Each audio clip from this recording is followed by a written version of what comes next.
Hello and welcome. We are here at the launch of the all-new SL55 Roadster. It's the car that started a whole era of performance and sexy cars that Mercedes-Benz is known for over the years. This is the 7th generation model, a story that started in the 1950s. But let us hear it from the man at the helm of it all, Santosh Iyer. Santosh, thank you, Santosh. Santosh, fantastic launch.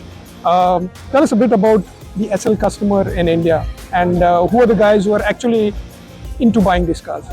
Interestingly, before we even launched this car, even before we told our partners, we had a set of customers who had already called up the dealer partners and said, whenever you launch this car, we said, no, there is no plan for launch. But they said, whenever you launch, we should be in the first list. So even without accepting any bookings or even telling them we have 30 odd customers who have already booked the car and they will be the first recipients of these cars. Now, who are these? They are traditional, I would say, luxury dwellers. They have multiple cars in their households. They are hardcore loyalists for Mercedes-Benz. They have been following us for many years.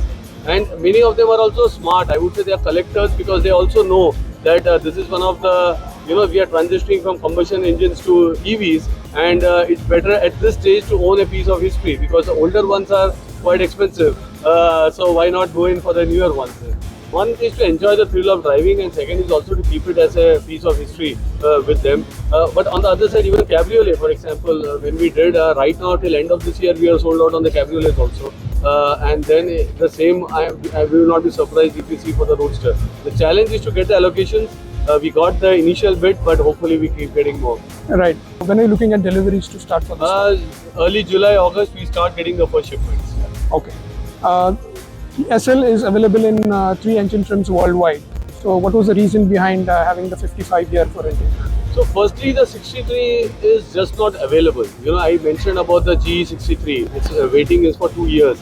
Now to launch a car and asking the customer to wait for 2 years also doesn't make sense. So in G we had an option with the diesel with the 400, but here I think the 55 is great. The difference in 0 to 100 is just 0.2 seconds between the 63 and the 55. This is also a 111 engine. The 8-cylinder block is being same, so we thought we are getting this car. It's a perfect fit for an enthusiast, and therefore we are going ahead with the 55. Right. We've seen that this car comes with some unique features like the front axle can be lifted. Is that India specific or is there something that was done for there. India? We have configured it for all cars for India, considering the road conditions, etc. There, the Jeep it also is able to recognize by GPS. So, for example, if somebody is driving on the road, they have this speed breaker next to their house always. Once they set it up on GPS, next time when they reach their speed breaker, right, the car can automatically lift itself. So it saves the hassle of each time increasing the height for the car. The GPS is of course taking the support from the in-car SIM for sure. But it's quite stable. We have a similar feature even in the EQS now, right, because even on the EQS, because the electric cars needs to be really coefficient, the drag has to be low, and there again, once you map, like for example, from our, where I stay to my office, we have many speed breakers. Once it's mapped, then it's able to lower and increase the height by itself. Right.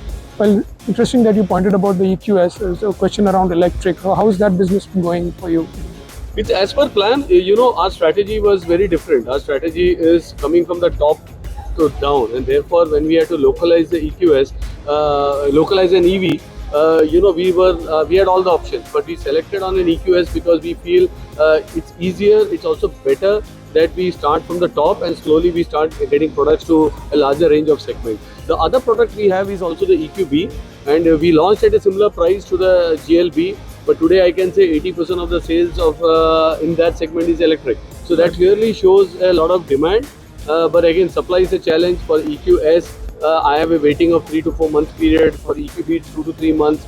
So I think as the supply improves, we should be able to penetrate more. Right. I think the Mercedes EQ program, is pretty strong, and you also have been pretty gung-ho about it.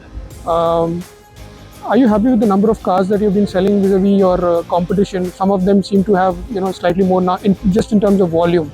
I think it's quite naive to even look at that because they participate in this 50, 60, 70 lakh segment. We are not even there. Right. So it's like comparing an S-Class with their competitors' entry-level car and then saying something is different. So right, I think if you look, and just because the powertrain is the same, right, it's also the segment, and we even don't participate in the kind of some volume segments of people trying to get certain volumes from that segment. In fact, for us, I can clearly say that we are not in the market share race, not only EV, not even in the overall luxury segment, because our focus is on top end, our focus is on growing customer base, and market share is an outcome. So, the same applies even for EVs. And there, when you look at EQS, it's one of the best-selling cars in the city. Right. Now, we know that the AMG customer is very evolved. Do you see that sort of a thing happening with the electric vehicles as well?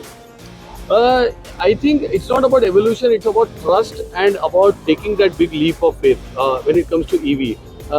Most of the commercial, like this car, I am sure many customers won't take even a test drive. They will go and book this car. Right. Whereas an EV, every customer wants to take a test drive, maybe an extended test drive, convince about the charging, where I am able to charge. So that takes some time. But I keep saying this is like a sauce coming out of a ketchup bottle. When it comes, it just comes in. So we see customer demand, more and more consumers using it, and then matter of 3 to 4 years, we are convinced that 25% of our portfolio will be EV. Right. You mentioned that this is your year for top-end vehicles. Any challenges that you foresee for this year?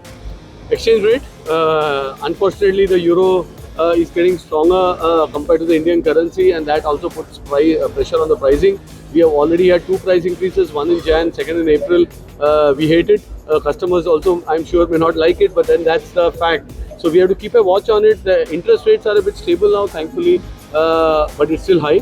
And these are 2 factors which may actually have an impact on the demand side. But at this stage, even after 2 price increases, we see the demand to be strong. Right. Do you think prices will remain stable after this for the year? As I said, the dependency is on exchange rate, and there I don't want to be a forex predictor, because that's based on geopolitics, that's based on global economic environment.